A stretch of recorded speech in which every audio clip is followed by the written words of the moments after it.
928311748। अन्य जानकारी के लिए कृपया डायल करें 8800380407।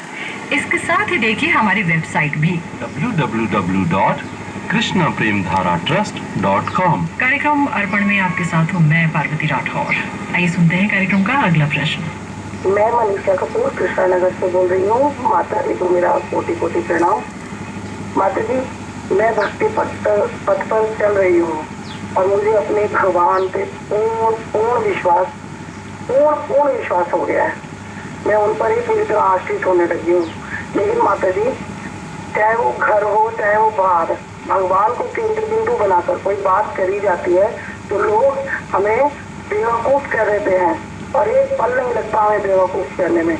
और ये सुनकर कभी कभी ऐसा लगने लगता है माता जी मुझे कि मेरा हृदय थोड़ा सा एकदम से थोड़ा सा कचोट सा हो जाता है, मनोबल डाउन होने लगता है। हर चीज के लिए ऐसा सोचने लगती हूँ कि शायद मेरी कोई गलती तो नहीं हो गई या मुझसे कोई मैंने ऐसा क्या कह दिया, तो मैंने कोई गलत बात तो नहीं कह दी। तो इस तरह से माता जी मेरे विचार ना देखिए, मुझे आपकी बात समझ आ गई।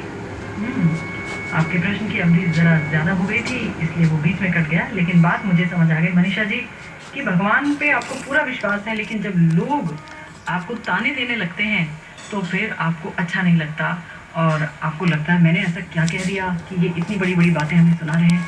लेकिन अगर आप भक्तों की जिंदगी को उठा के देखें तो जब कोई व्यक्ति पहली बार भगवान की भक्ति से सीरियसली जुड़ता है और भगवान के शास्त्रों का पठन करता है, भगवान का नाम लेता है, भगवान का अर्चन करता है, तो बड़ा वो उपहास का पात्र हो जाता है। क्यों?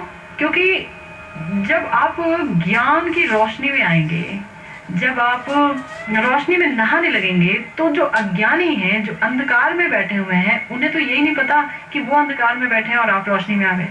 आप कहेंगे देखो यहाँ कितना उजास है, कितना आनंद है, कितना अच्छा है, तो वो कहेंगे कि पता नहीं कौन सी काल्पनिक बातें कर रहा है ना। जिसने कभी सूरज नहीं देखा, आप कहेंगे ऐसा कैसे हो सकता है कि किसी ने सूरज नहीं देखा हो।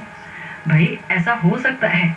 अभी भी हमारे इस पृथ्वी पर ऐसे घने जंगल हैं, ऐसे घने जंगल हैं कि जहां पर दिन का सूरज नहीं पहुंचता उन जंगलों के भीतर, और वहां पर जो पक्षी हैं वो इस तरीके के ही घूमते रहते हैं, दिन में भी जो रात में घूमते हैं, ऐसे घूमते हैं। उनके लिए कभी नहीं होगा सूरज, कभी नहीं सूरज होगा। हालांकि सूरज आसमान में उगता है, जो उसे देखता है तो वो कहता है कि हाँ ऐसी रोशनी है, दिन है, सूरज की वजह से ये होता है, पर उन लोगों को पता ही नहीं कि सूरज क्या होता है। ऐसे ही जो लोग अज्ञान में जन्मे, अज्ञान में रहे और खूब सारी पढ़ाई करके भी, खूब सारी किताबी ज्ञान एकत्र करके भी वो आज भी अज्ञान में है, जिन्हें ये नहीं पता